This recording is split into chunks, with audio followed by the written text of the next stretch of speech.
하나님의 말씀 보겠습니다. 마태복음 4장 보시죠. 마태복음 4장 1절 2절 말씀 함께 우리가 합독하겠습니다.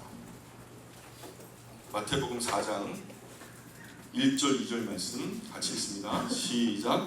그때 예수께서 성령께 이끌려 마귀에게 시험을 받으러 광야로 가사 40일을 밤낮으로 금식하신 후에 줄이신지라. 아멘.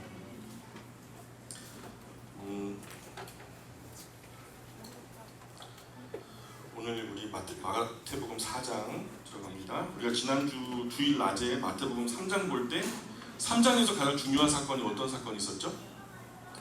마태복음 3장에서 어떤 사건이 있었죠? 예수님께서 세례 받으셨던 거 기억나시죠? 그죠? 예수님 세례 받으셨죠? 세례를 받으면 끝나는 게 아니죠. 세례를 받으면 그때부터 반드시 시험이 있어요. 세례를 받기 전에 그냥 교회 왔다 갔다 하는 거죠. 그 전에는. 그런데 세례를 받기 전에 내가 하나님을 나의 구주와 주님으로 영접합니다. 예수님을 나의 구주와 주님으로 영접합니다 라고 말 그대로 공인 가운데, 모든 사람들 가운데, 공회 가운데 우리가 신앙을 선언하는 시간, 그것이 이제 세례를 받는 시간인데, 그 전에는 사실은 교회 교리적으로는 성도도 아니고 제자도 아닌 것으로 되어 있어요. 그냥 예배당 왔다 갔다 하는 사람이죠. 교인이라고 해요. 그냥 종교 생활하는 사람. 예. 처치 커머라고 그러죠. 그냥 교회 오가는 사람일 뿐이에요. 교회 오가는 사람 중에서 우리가 그대로 머물면 안 되겠죠. 반드시 세례를 받아야 됩니다. 세례를 받아서 예수님의 몸에 연합되어져야 그게 이제 바로 우리가 신앙인이 되는 것이죠. 그런데 세례 받으면 다 되는 것인가? 그것은 아니죠. 세례 이후부터 시작되는 거예요. 뭐가 시작되냐? 오늘 4장 보세요. 4장이 예수님이 어떤 일을 당하시죠? 시험을 당하시죠. 구약 성경에서 이스라엘 백성이 요단강 건너서 가나안 땅에 들어섰어요. 그럼 끝났어요? 가나안 땅에 들어가니까 끝났나요? 아니죠. 그때부터 싸움이 시작되잖아요. 그죠? 무릇 예수님을 바르게 믿으려면 그리스도 안에서 경건하게 살고자 하는 사람은 반드시 핍박을 받게 되어 있다고 성경이 우리에게 얘기하는 바예요. 경건하게 살고자 하는 사람에게 영적 전쟁이 없으면 그건 가짜예요. 우리가 바르게 살려고 하는데 우리의 소욕은 편하게 살려고 하거든요. 편하게 사는 것과 바르게 사는 것은 다른 얘기거든요. 우리가 좀 불편해지고 좀 부담스러워지는 거예요.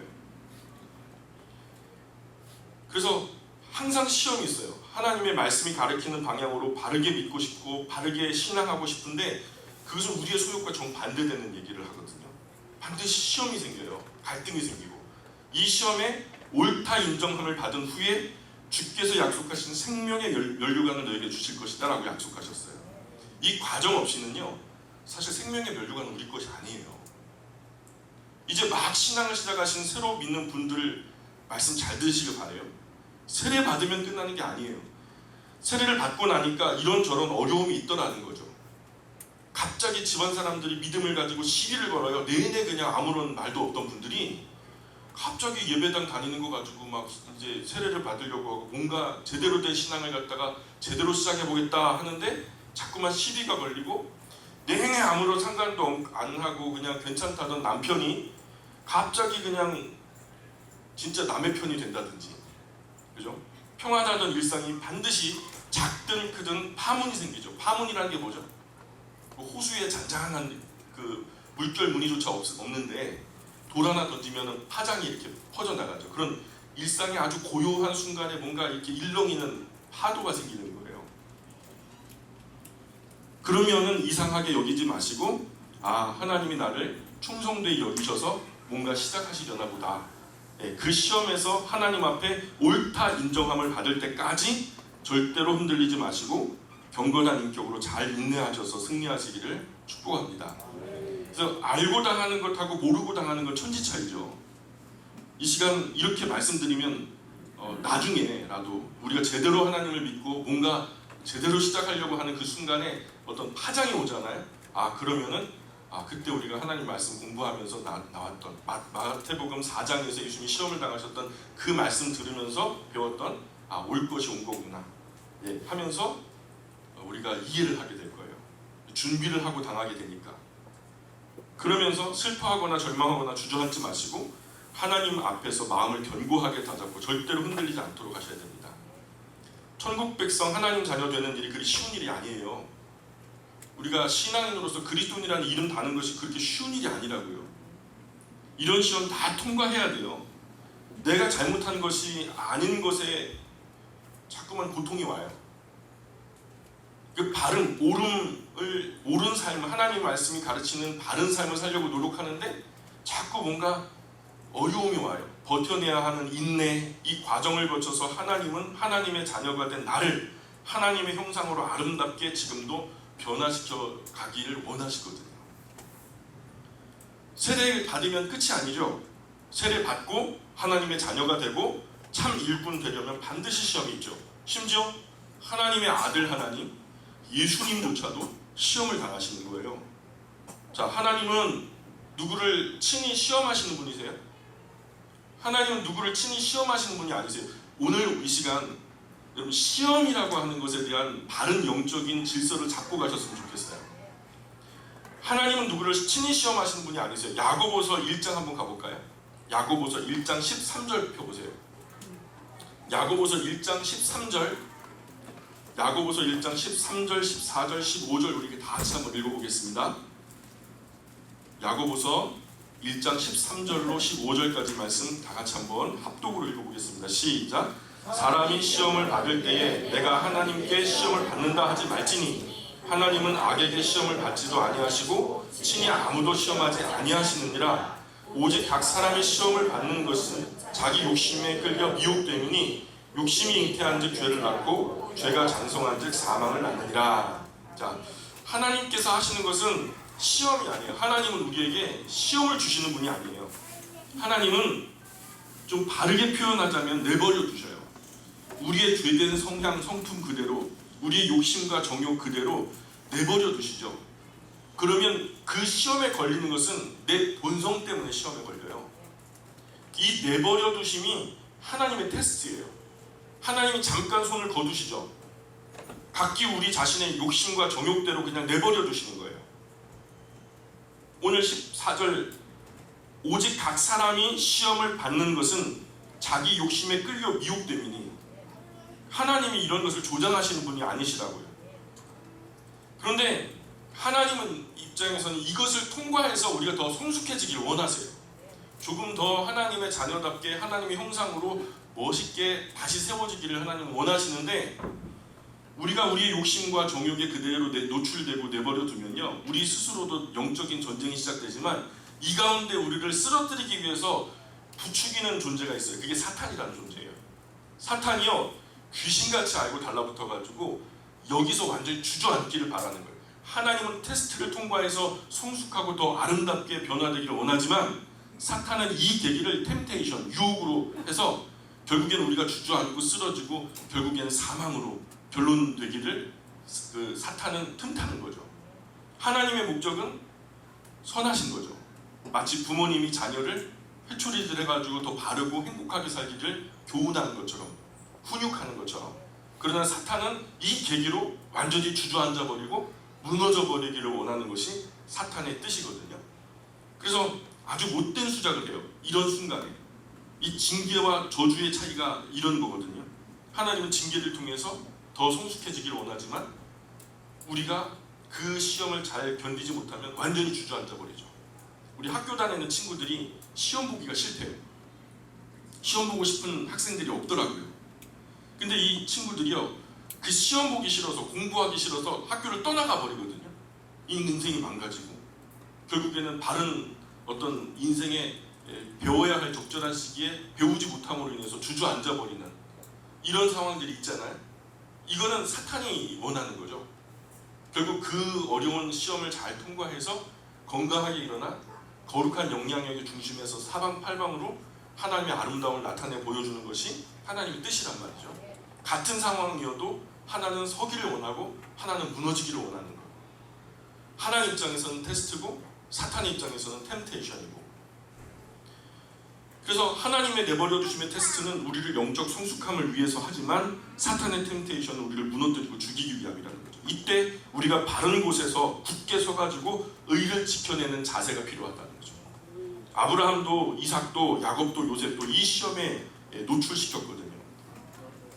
사울도 다윗도 솔로몬도 다 이 시험에 노출됐거든요. 성경에서 만나는 신실한 하나님의 사람들, 하나님의 형상처럼 우리가 본받을 만한 사람들 중에서 시험 없는 사람이 있는가 한번 보세요. 아무도 없어요. 다 어려운 시험들을 통과합니다. 하나님은요, 정말로 사랑하는 하나님의 자녀를요, 이러한 테스트 가운데 놓아주셔요. 신앙생활을 시작하는 첫마당에 항상 이런 시험에 노출되는 시간이 있을 거예요. 아주 불같은 시간일 거예요.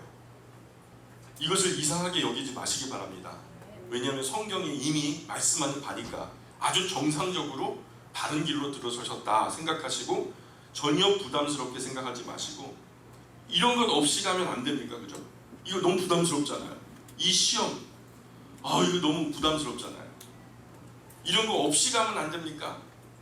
이런 분들을 위해서 전혀 부담스럽지 않게 시험도 없이 아주 쉽게 갈 수 있는 곳이 딱 한 군데 있어요. 이게 지옥이죠. 지옥은 시험이 없어요. 하나님 나라 이룰 때까지 여러 단계의 시험을 거쳐야만 해요. 그러나 그럴 만한 가치가 충분하니까 절대로 포기하거나 물러서시면 안 된다는 거예요. 반드시 승리하셔야 돼요. 쟁기를 잡고 뒤를 돌아보는 거 아니에요. 그럼 삐뚤빼뚤 이것도 안 되고 저것도 안 되거든요. 쟁기를 잡고 뒤를 돌아보는 것이 아니라고 성경이 우리에게 가르치고 있어요.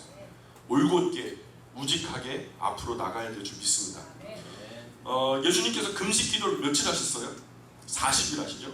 그런데 이런 예수님을 따라 금식하는 분들이 많으신 것 같아요. 나도 금식해야 돼, 예수님처럼. 그런데 하나님께서 금식하라 하셨어요? 하지 말라 하셨어요? 하지 말라 하셨어요. 오히려 할 바에는, 금식할 바에는 바르게 살아라, 옳게 살아라고 말씀하셨어요. 하나님은 금식을 조장하거나 금식을 원하시거나 금식 받아 잡수, 그 금식 통해서 먹지 못하는 거 하나님 잡수시는 거 아니거든요. 그래서 하나님 앞에 금식보다 더 아름다운 일이라고 말씀하셨어요. 이사야서 58장 6절 보실까요? 이사야서 58장 6절 한번 보세요. 이사야서 58장 6절의 말씀에 보니까 6절부터 11절까지 금식에 대한 이야기를 하시는데, 자꾸 포로에서 귀환한 백성들이 우리 금식해야 될까요? 말아야 될까요? 뭐 5월 금식, 7월 금식, 10월 금식이 있고 또 1월 금식이 또 반복되는데 이것도 금식을 해야 되나 말아야 되나 하면서 이렇게 고민하고 있을 때 하나님께서 이사야 선지자를 통해서 금식에 대한 이야기를 하신 거거든요. 뭐라고 말씀하시냐면, 내가 기뻐하는 금식은 그저 그 이후에 어떤 것이다 라고 말씀하시겠죠. 자 보세요. 내가 기뻐하는 금식은 흉악의 결박을 풀어주며, 먹지 말라는 얘기가 아니에요. 그죠?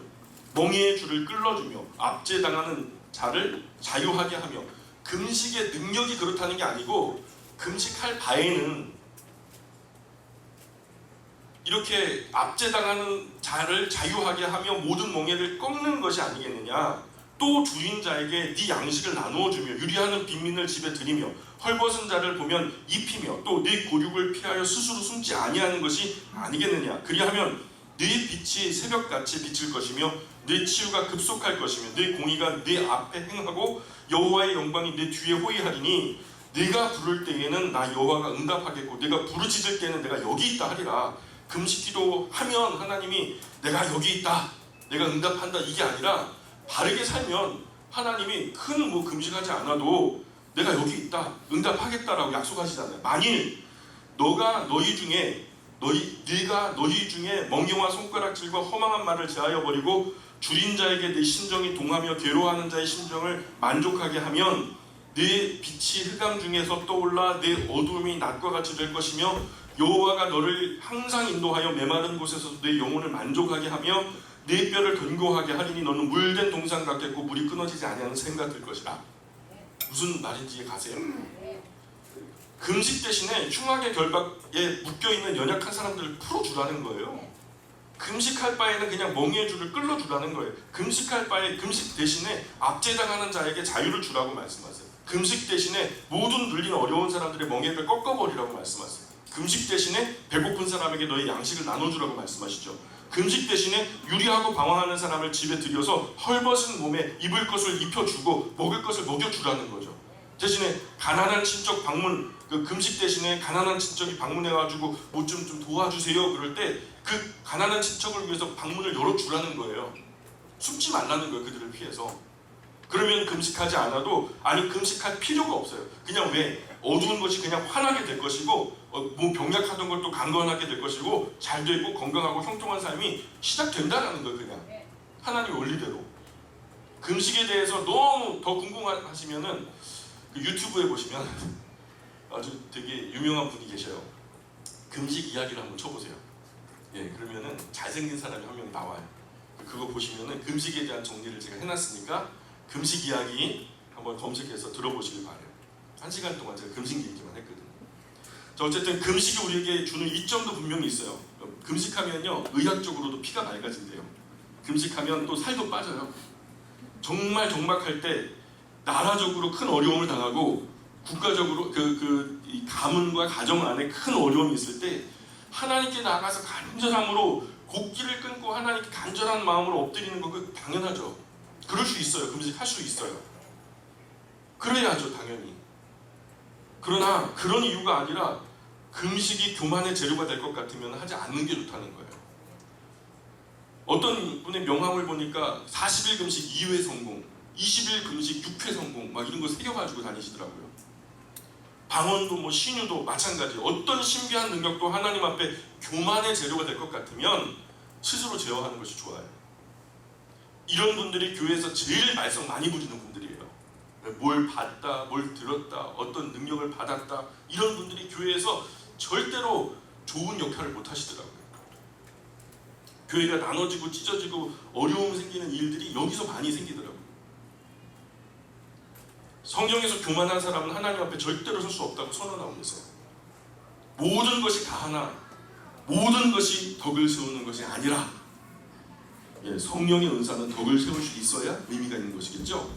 자, 마태복음 4장 3절 말씀 같이 읽어보겠습니다.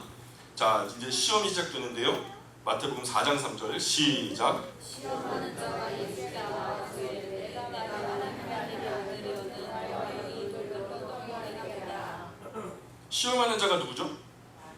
마귀죠. 마귀가 그냥 예수님을 시험하는 거예요. 버릇없이. 그죠? 40일 금식한 예수님 눈앞에서 뭐라고 그래요? 네가 정말 하나님의 아들이라면 둥글넓적한 돌들이 아마 그 주변에 많았던 것 같아요. 그 돌들을 떡덩이가 되게 하라. 이렇게 유혹을 하죠. 정말 치사하게 배고픈데 먹을 것 가지고 유혹하면은 그건 안 되는 거죠. 그죠? 인간적이지 못한 거죠. 얘는 인간이 아니에요. 얘는 사탄이라 그래요. 되게 치사한 존재거든요. 설마 이런 것까지 사용할까? 근데 항상 사탄은요, 설마 그거 가지고 사용해요. 많은 사람에게 영향을 주었던 거룩한 영향력의 중심이었던 주기철 목사님이란 분 계시죠? 아실 거예요. 주기철 목사님이 신사참배를 끝까지 안 했어요. 일본 사람들이 그 고집이 황소 고집이라 그냥 막 아내도 노모도 막 괴롭히고 막 그렇게 교회를도 큰 고난을 주고 그러는데도 끝까지 신사참배를 안 하니까 며칠 굶긴 거예요. 배가 엄청나게 고팠겠죠. 그리고서 야, 우리가 졌다. 너 진짜 열심히 우리가 어떻게 좀 돌이키려고 노력했는데 야, 네 고집이 장난 아니다. 우리가 졌으문이다. 그리고서 뭘 했냐면 상을 하나 차려줬어요. 진짜 진수성찬으로 맛있는 상을 하나 차려주고 자, 우리가 졌으니까 우리가 굴복하는 의미로 우리가 졌다는 의미로 그냥 마음껏 드셨으면 좋겠다고 상을 차려줬는데 뭔가 이상한 거예요. 주기철 목사님이 뭔가 이상해가지고 머리 꼭지가 서늘해가지고 이렇게 보니까 상을 차려놓고 앞에 숙이고 숟가락질 하면서 먹을 거 아닙니까? 그럼 고개가 자연스럽게 숙여지는 그 위치에 신사를 차려놓은 거예요. 밥 먹을 때 그냥 알아서 그 절이 되는 거죠. 그러니 주기철 목사님이 밥을 뜨려다가 그걸 보고서는요, 그 진수성찬을 그냥 그 앞에서 뒤집어 엎어버렸어요. 사탄의 전략은요 진짜 치사해요. 설마 이런 것까지 하겠어? 반드시 그 방법 하죠. 예수님의 배가 상당히 고프시거든. 지금 40일 금식하셨으니까. 근데 마귀는요, 네가 만약 하나님의 아들이라면 그러면 돌을 떡덩이로 바꾸지 않으면 하나님의 아들이 아니란 말이에요. 잘 생각해 보세요. 돌을 떡덩이로 바꾸지 못하면 하나님의 아들이 아니란 얘기냐고요. 떡덩이로 바꾸든 떡덩이로 바꾸지 않든 그것은 아무 상관없어요. 진리는 그냥 진리인 거예요. 우리가 여기서 회의를 합시다. 미국이 저 지구 반대편에 있다 없다 한번 회의를 하자고요.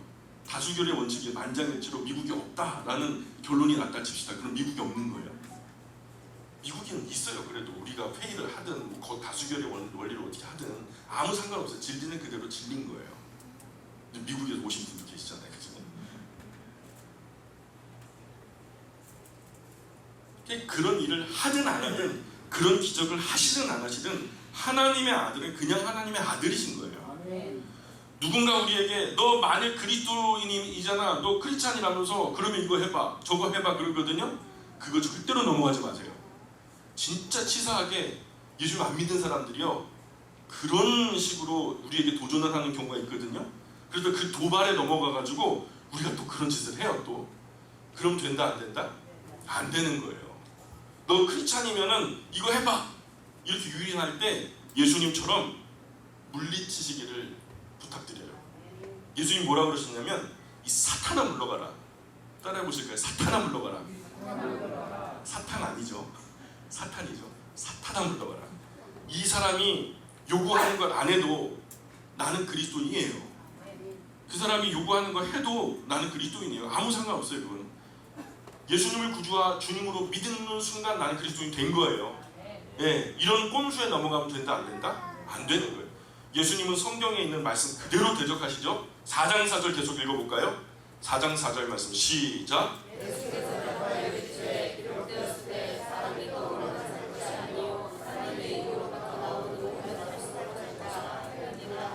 중요한 것은 기록되는 것이 중요한 거예요. 이 4절 보세요. 이르시되 기록되었을 때 예수님 기록된 거 아셨다는 거예요. 이 기록된 게 뭐죠?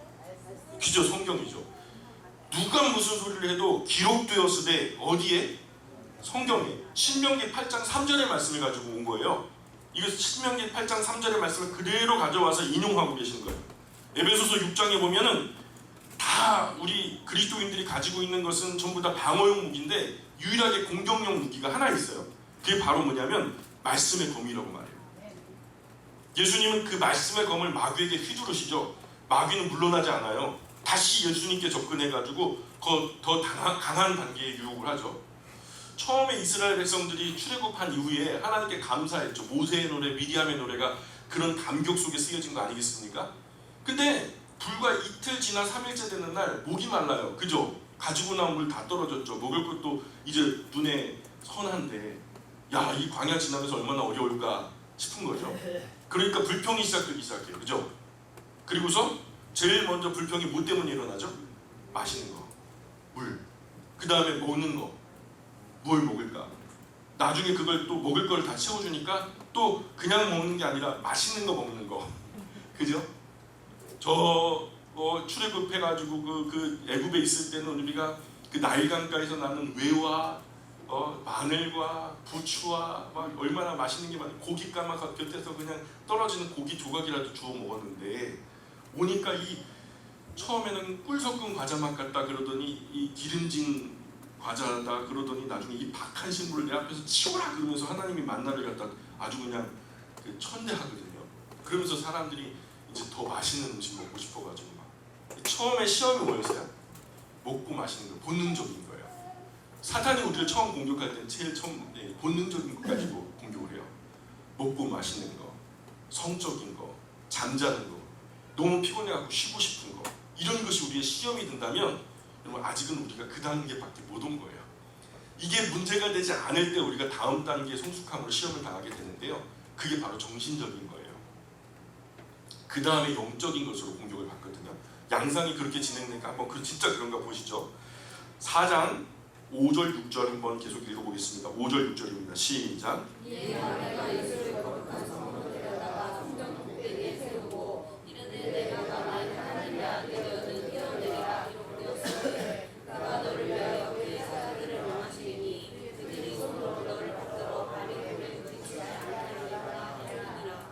예수님께서 높은 곳에 뛰어내리셔가지고 다치지 않으면 뭐가 유익이 있어요? 높은 곳에 뛰어내려가지고 아무 다치지 않았어. 그럼 사람들이 우와 대단하다 막 되게 높여줄 거 아닙니까? 그죠? 인정해주는 이런 욕구가 있어요. 우리 안에 정신적인 욕구, 명예욕이라고 해요.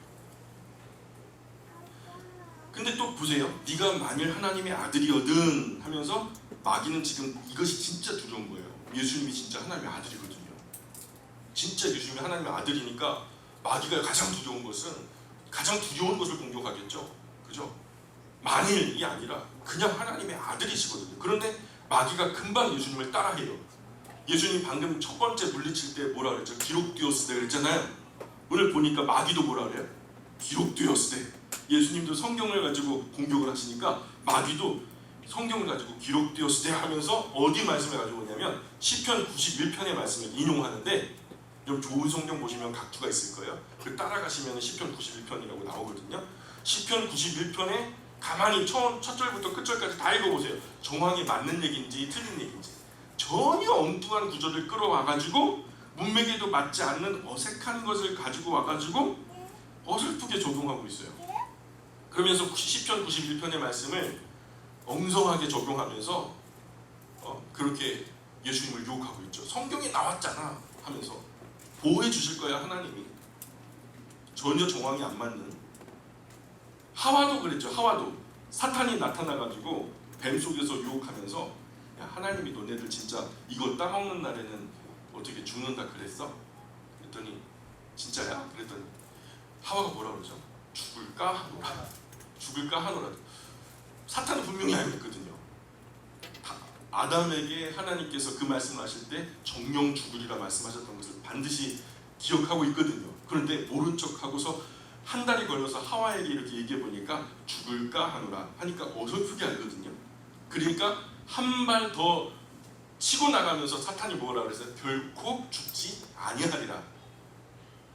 마귀에게 당한 거예요. 그것 때문에 말씀을 설 알아가지고 마침표 찍을 때까지 제대로 알아야 되는데 대충 아니까. 7절 보세요. 7절 같이 읽습니다. 시작. 예수께서 이르시되 또 기록되었으되 주 너의 하나님을 시험하지 말라 하였느니라 하시니. 예수님은 거기서 자기가 성경의 말씀으로 공격을 하니까 또 사탄이 처음엔 도망갔죠. 근데 이번에 또 성경의 말씀으로 공격을 방어했거든요. 그런데 또 사탄이 성경의 말씀으로 또 반격을 하니까 예수님이 또 다른 반격은요, 어떤 기적이나 어떤 전능하신 능력을 쓰신 것이 아니라 또 뭘로 공격하시죠? 또 기록되었을 때 그러잖아요. 하시면서 다른 방법이 아닌 여전히 하나님의 말씀으로 마귀를 상대하고 계세요. 그러니 우리도 성경에 무엇이 기록되는지는 알아야 될 거 아닙니까? 그죠? 적어도 나이 숫자만큼은 우리가 성경을 읽으셔야 돼요. 사명감에서라도 우리가 의무적으로라도 나이 숫자만큼은 성경을 통독하셔야 돼요. 그러면 적어도 1년에 한 번은 읽으셔야 되겠죠? 아멘입니까? 널널하게 읽어요. 근데 조금 과거에 내가 어렸을 때 0살, 1살, 막 10살 이전에는 뭐 일독씩 못했잖아요. 그거 위해서라도 조금 지금은 빡빡하게 읽으셔야 돼요. 1년에 한 3번도 읽을 수 있어요. 선생님 맞죠? 그죠? 읽으시는 분들이 있거든요. 우리 원로 사모님 같은 경우 4번도 읽으셨던 1년에. 가능하다니까요. 그래서 나이 숫자만큼 의무감에 또 사명감에서라도 읽으셔야 되는데, 예수님은요 신명기 6장 16절로 그 이야기를 또 반격을 하시죠. 그런 쓸데없는 방식으로 네 하나님 여호와 하나님을 시험하지 말라고 쓰여 있지 않더냐 하시면서 다시 말씀으로 마귀를 공격하셔요. 하나님을 시험하지 말라는 말씀이 나오거든요. 그런데 마귀는 또 포기하지 않고 다시 금식으로 쇠약해진 예수님을 또 시험하는데요. 이번엔 또 어떤 시험을 주냐면 4장 8절 9절 같이 읽어볼게요. 4장 8절 9절 시작. 마귀가 또 그를 데리고 지옥으로 동산으로 가서 천하 만국과 그 영광을 보여 이르되 만일 내게 엎드려 경배하면 이 모든 것을 내게 주리라. 예수님께서 마귀 앞에 절을 하면 어떻게 될까요? 지금 절을 하면은 다 줄 거야. 그래가지고 예를 들어서 만에 하나 그럴 리는 없지만 예수님이 마귀 앞에 절을 했다면 마귀는 천하만국을 예수님께 다 주었을까요? 첫 번째 안 줬을 거예요. 그죠? 안 줬을 거예요. 앞선 이야기의 흐름으로 보면 마귀는요 속임수의 천재예요. 분명히 준다 그래놓고서 안 줬을 거예요. 믿습니까? 두 번째는요 못 줘요. 지 거는 주는데 자기 게 아니거든요. 누구 거예요? 천하만국이 다 하나님의 것이거든요. 세 번째, 설령 주었다고 해도 속임수예요. 자, 어떤 속임수냐? 예수님께서 절을 해서 천하만국을 마귀로부터 받았다고 칩시다. 설령 그것이 마귀의 것이고, 마귀가 그래서 절한 예수님한테 천하만국을 예수님께 주었다 해도 절을 하는 사람이 높은 거예요? 절을 받는 사람이 높은 거예요? 절을 받는 자가 절을 하는 자보다 큰 자거든요. 그러니 예수님이 마귀에게 절을 하면 천하만국은 예수님 거지만 예수님은 마귀의 것이 되는 거죠. 아주 치졸한 속임수예요. 말 같지도 않은 말로 자꾸 마귀가 예수님을 시험하니까 예수님은 더 몰아쳐서 말씀을 반격하신 끝에 또 말씀으로 신명기 6장 13절의 말씀의 검으로 사탄을 물리치시는데 4장 10절 11절 한번 같이 읽어보겠습니다. 시작. 이에 예수께서 말씀하시되 사탄아 물러가라 기록되었으되 주 너의 하나님께 경배하고 다만 그를 섬기라 하였느니라. 이에 마귀는 예수를 떠나고 천사들이 나와서 수종드니라. 처음에는 치사하게 먹는 것으로, 그죠? 여기서 넘어지면 안 돼요. 성적인 거, 쉬고 싶은 욕구, 잠, 이런 것들이 사실 우리가 믿음의 초년 때 당하는 시험들이거든요. 그 다음에 조금 능숙해지면은 물질적인 거, 어떤 사람들의 인정이라든가 이런 거, 나중에는요 우리의 그 마음속 깊은 곳에 영적인 것으로 시험하는데, 사탄의 시험의 양상은 본능적인 것으로 시작해서 점점 더 고차원적인 것으로 시험을 이어지고 있어요. 하와가 사탄의 유혹을 당할 때 창세기 3장 6절에 보니까 선악과를 딱 봤을 때 하와가 했던 말이 있어요. 정말로 보니까 먹음직도 하고 보암직도 하고 지혜롭게 할 만큼 탐스럽기도 한 나무인지라, 이렇게 말씀해요. 똑같아요. 요한 1서에도 뭐라고 말하냐면 요한 1서 2장 16절 여러분 한번 볼까요? 요한 1서 2장 16절 요한 1서 2장 16절 같이 읽어보겠습니다. 시작. 이는 세상에 있는 모든 것이 육신의 정욕과 안목의 정욕과 이생의 자랑이니 다 아버지께로부터 온 것이 아니요 세상으로부터 온 것이니라. 자, 육신의 정욕과 안목의 정욕과 이생의 자랑이 점점 더 고차원적인 이야기가 되죠. 육신의 정욕은 본능의 영역이죠. 먹고 마시는 거, 성적인 거, 잠, 쉬고 싶은 거, 이런 것과 싸우는 것 아니죠. 제가 늘 말씀드리지만 본능적인 것과는 싸우면 안 되고 본능적인 것과는 어떻게 하라고요? 피하셔야 된다고. 이것 가지고 싸워서 이길 만한 사람은 없어요. 그러니 우리가 다이어트 할 때도 먹지 말아야지 그럼 안 먹게 되는가요? 마음의 언어에는 부정어가 없다 그랬잖아요. 그러니까 먹지 말아야지 마음을 어떻게 듣냐면 먹는 것을 묵상하고 있는 거예요. 그러니까 다이어트 할 때는 먹는 걸 묵상하지 마시고 딴 데 가셔요. 그냥 산에 가신다든가 관심을 다른 데로 돌려야죠. 벌거벗은 여인과 한 방 안에 있으면서 나는 넘어지지 않을 거야 아무 소용없어요. 그건 본능의 영역이라 제 아무리 요셉도요 그거 감당할 수 없으니까 어떻게 해요? 겉옷 벗어도 찢어지는 것도 감수하고 그냥 도망가 버린 거예요. 그런 상황을 피하셔야 돼요. 그러니까 본능적인 것, 잠자는 것은 잠하고 싸우는 사람이 세상에 제일 미련하다고요. 좀 쉬시는 게 좋죠. 쉬지 못할 만큼 우리를 몰아치면 그것도 죄가 되거든요. 자, 어쨌든 본능, 이 육신의 정욕, 먹지 말아야 할 것 먹지 말고 마시지 말아야 할 것 마시지 않으면 되는 거예요. 근데 먹으면 안 되는 것을 먹으면 탈이 나요. 반드시. 마시지 말아야 할 것 마시면 반드시 탈이 나죠. 자, 두 번째 안목의 정욕이죠. 물질적인 욕심으로 기인하는 거죠. 집이나 차나 옷이나 땅이나 돈 문제, 물질적인 문제들. 그렇죠? 또 이생의 자랑, 정신적인 욕심으로 인해서 기인하는 권세나 명예나 공명, 인정, 사람들 앞에서 뭔가 좀 칭찬받고 싶은 욕구, 이런 것들이요.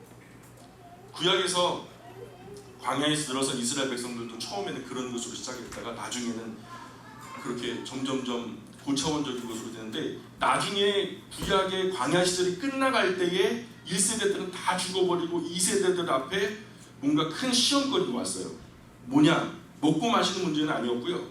요단강 동편에 사람들이 정착하겠대요. 두 지파 절반이 요단강 동편에 정착을 하게 되는, 르우벤, 갓, 므낫세 2분의 1지파가 동편에 머물게 되는데, 근데 사람들이 화가 나는 거예요. 왜? 그럼 너희들 같이 가서 싸움 안 싸우겠다는 거야? 그러니까 아니라 하면서 이제 우리가 함께 싸울 거다. 우리가 맨 앞에서 싸울 테니까 그건 걱정하지 말어 하면서 사실 함께 싸울 것인가 말 것인가 문제를 두고서 정신적인 어려움이 있었지만 다행히 잘 넘어서요. 가장 중요한 것은 진짜로요. 가장 중요한 것은 하나님을 섬길 것인가 말 것인가였어요. 이 부분에서 여호수아는 진짜로 멋진 마침표를 찍거든요. 영적인 가장 큰 시험이 뭐냐면 하나님을 섬길 것인가 말 것인가에 대한 싸움이에요. 영적 나와 내 집은 여호와만 섬기겠노라. 그래서 시험은 단순한 본능의 영역에서 시작돼서 정신적인 것을 넘어서 영적인 것으로 발전해 나가거든요. 그래서 점점 더 고차원적인 문제를 제시해요. 먹는 것, 물질, 정신과 영혼, 신앙의 문제로 나아가죠. 사탄도 예수님을 이렇게 시험했는데 예수님은 아주 가볍게 다 기록된 말씀으로 물리치고 계시죠. 결국 사탄은 예수님을 떠나갑니다. 우리가 이 땅에 두 발을 딛고 사는 동안 하나님을 신앙하고 예수님을 따르는 우리에게도 사탄은 반드시 비슷한 양상의 시험을 가지고 올 거예요. 잘 이겨내시기를 주님으로 축원합니다. 처음에는 먹고 사는 문제 가지고 시험할 거예요. 주일 일하러 가는데 일하러 가면은 인건비가 얼마인데 하면서 망설이실걸요? 간혹 주변 사람들이 챙기느라고 하나님 못 챙기는 부분도 있는 것 같아요. 생각 달리 하셔야 돼요. 잘못된 생각이에요. 아주 하나님께서 섭섭해하실 신앙의 자세예요. 주일 예배 때 하나님은 이곳에서 우리 한 사람 한 사람을 만나기 원하셨어요. 태초로부터 지금까지. 주일 예배 때 하나님 이곳에서 우리 몰인정하다고 오해하더라도 사람 섭섭하게 하는 게 낫지 하나님 섭섭하게 하는 건 괜찮아요? 뭐가 우선순위고 뭐가 무거운 거예요? 어떤 분은 그래요. 하나님이 다 이해해 주실 겁니다. 누구 마음대로? 왜 자기가 하나님 마음까지 그냥 마음대로 가는 거예요? 자기 마음대로 해요. 그거는 성경은 절대로 그렇게 말하지 않아요. 하나님 질투하신 하나님이라고 말해요. 자기가 하나님인 줄 알아요. 아주 웃기는 신앙이에요. 하나님 다 이해하신대. 하나님 속에 들어가 봤어요. 성경에서 하나님이 마음을 굉장히 많이 열어놓으시고 자기를 계시하셨는데 제가 성경에서 만난 하나님 그런 하나님 아니던데요. 이런 신앙을 아신교라고 그래요. 아신교가 뭔 줄 알아요? 나 자습니다. 믿으신 자. 나를 믿는 거죠. 내 생각, 내 마음, 내 사상이 그냥 신앙의 대상인 거예요. 성경이 아니에요. 내 나름의 상식과 양심으로 신앙생활하는 사람 착각하지 마세요. 우리는 내 상식과 신앙, 양심을 믿는 사람이 아니라 성경 믿는 사람들이에요. 그 상식, 그 양심 고장난 지 옛날이에요. 고장난 시계 보고 약속 시간 지켜갖고 갔다고 빡빡 우겨봐요. 나는 시계에 맞게 왔어 분명히. 그 약속 못 지켜가지고 섭섭해하는 사람 앞에서 그 얘기 해보시라고요. 우리의 양심은 고장난 지 옛날이에요. 고장난 시계 보고 약속 지키려고 해봤자 말짱 헛된 짓이죠. 신앙생활 성경대로 하세요. 신앙생활 성경대로 하세요. 우리는 사회 보편적인 양식을 믿는 사람들이 아니에요. 상식을 믿는 사람들이 아니라고요. 하나님의 말씀을 통해서 하나님을 신앙하는 사람들이에요. 착각하지 마시길 부탁드려요. 곧 명절이죠. 제사 때마다 얼마나 경배 대상으로 시험을 당합니까? 그죠? 또 뛰어내리라. 막 이적의 은사를 받아가지고 사람들의 인정용의 인기를 좀 끌어봐라. 이런 유혹 끊임없이 찾아오죠. 이것 때문에 기도원에서 막 소나무 뿌리 붙잡고 계신 분 많아요. 내가 신유의 은사만 받으면 아직껏 손 대는 대로 다 낫는 거야. 그럼 교회 부흥 문제 없어. 막. 불의 능력 받으면 다 끝장난 거야. 그때부터는 까불지 말라 그래. 부흥 끝이야. 사람들이 몰려들 거야. 그날에 나의 명성이 하늘을 찌를 거야. 헛된 꿈 깨세요. 이런 분들을 향해서 뭐라고 말했냐면 딱 세 글자. 꿈 깨라. 4장 12절 13절 4장 12절 13절 읽어봅시다. 시작.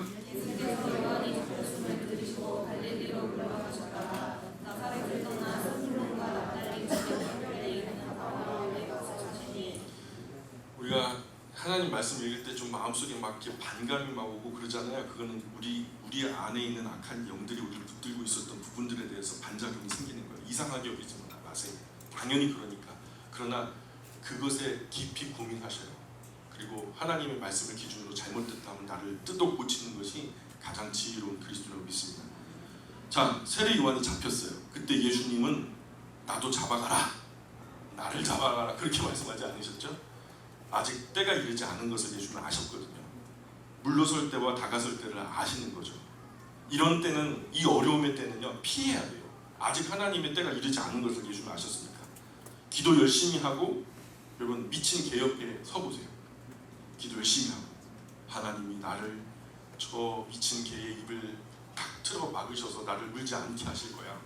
내가 어제 밤새 기도를 했거든. 그리고서 미친 개 옆에 딱 가갖고 서보세요. 반드시 물립니다. 절대로 그렇게 하면 안 돼요. 그냥 미친 개 같은 헤롯을 피하는 게 맞죠. 맞습니까? 자칫 하나님의 뜻을 이루는 선한 죽음이 아니라 그냥 정말 의미 없는, 속된 말로 개죽음이 될 수도 있는 거예요. 이 가버나움이 사실 선교의 본거지가 되거든요. 이곳이 옛날에 스불론 납달리 땅이었던 곳이에요. 자, 그런데 14절 볼까요? 14절, 15절, 16절 읽어봅시다. 시작. 이는 선지자 이사야를 통하여 하신 말씀들이 하나님의 말하되 스불론 땅과 납달리 땅과 유다 땅 전면의 병길과 이 땅에 걸리리여 호반에 앉은 백성이 큰 빛을 보고 사망의 땅과 그들의 앉은 자들에게 빛이 비춰졌다 하였느니라. 이 말씀이 이사야 9장에 있는 말씀이거든요. 이 말씀을 이루려 하였느니라. 그래서 마태의 인용 중에 이것은 정말 똑부러지게 잘 맞는 인용이에요. 그래서 다른 인용들은 생각해 볼 여지가 있는데 이 인용은 적절한 인용이었다는 거. 17절 계속해서 보니까 시작. 이때부터 예수께서 물건 전파하여 이르시되 야기하라 천국이 가까이 왔느니라 하시더라. 여기서 지금 천국이 가까이 왔다라고 하는 것은 이 천국이 하늘나라죠. 킹덤 오브 헤븐이라고 써 있어요. 하나님 나라라고 말하지 않아요. 하늘나라라고 하죠. 자, 근데 18절 나중에 그 설명을 드릴게요. 다음 시간에 아마 드릴 것 같아요. 4장 18절, 19절, 20절 계속 읽어보겠습니다. 시작. 갈릴리 해변에 다니시다가 그 형제 곧 베드로라 하는 시몬과 그의 형제 안드레가 바다에 금을 던지는 것을 보시니 그들은 넘어라.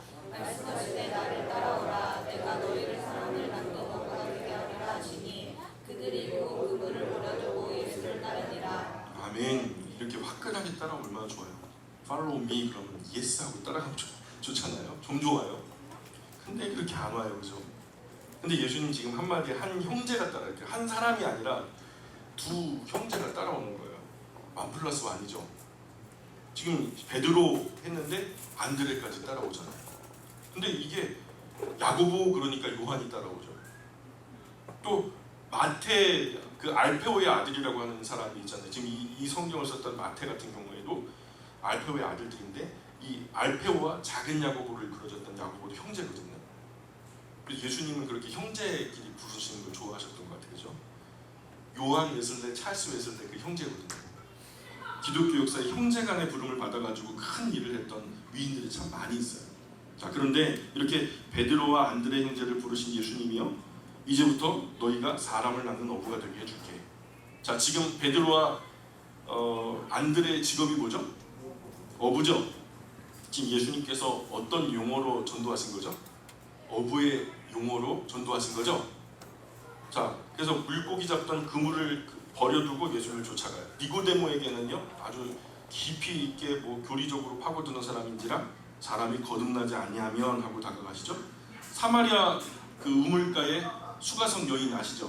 그럼 예수님 그 사람에게 다가갈 때도 뭐라고 접근하시죠? 물 좀 다오. 그랬더니 이거 유대 남자가 왜 그냥 이방 여자한테 물을 달라 하십니까? 그래서 우물가에 있으니까 그 모티가 뭐가 돼요? 물이 되는 거예요. 그죠?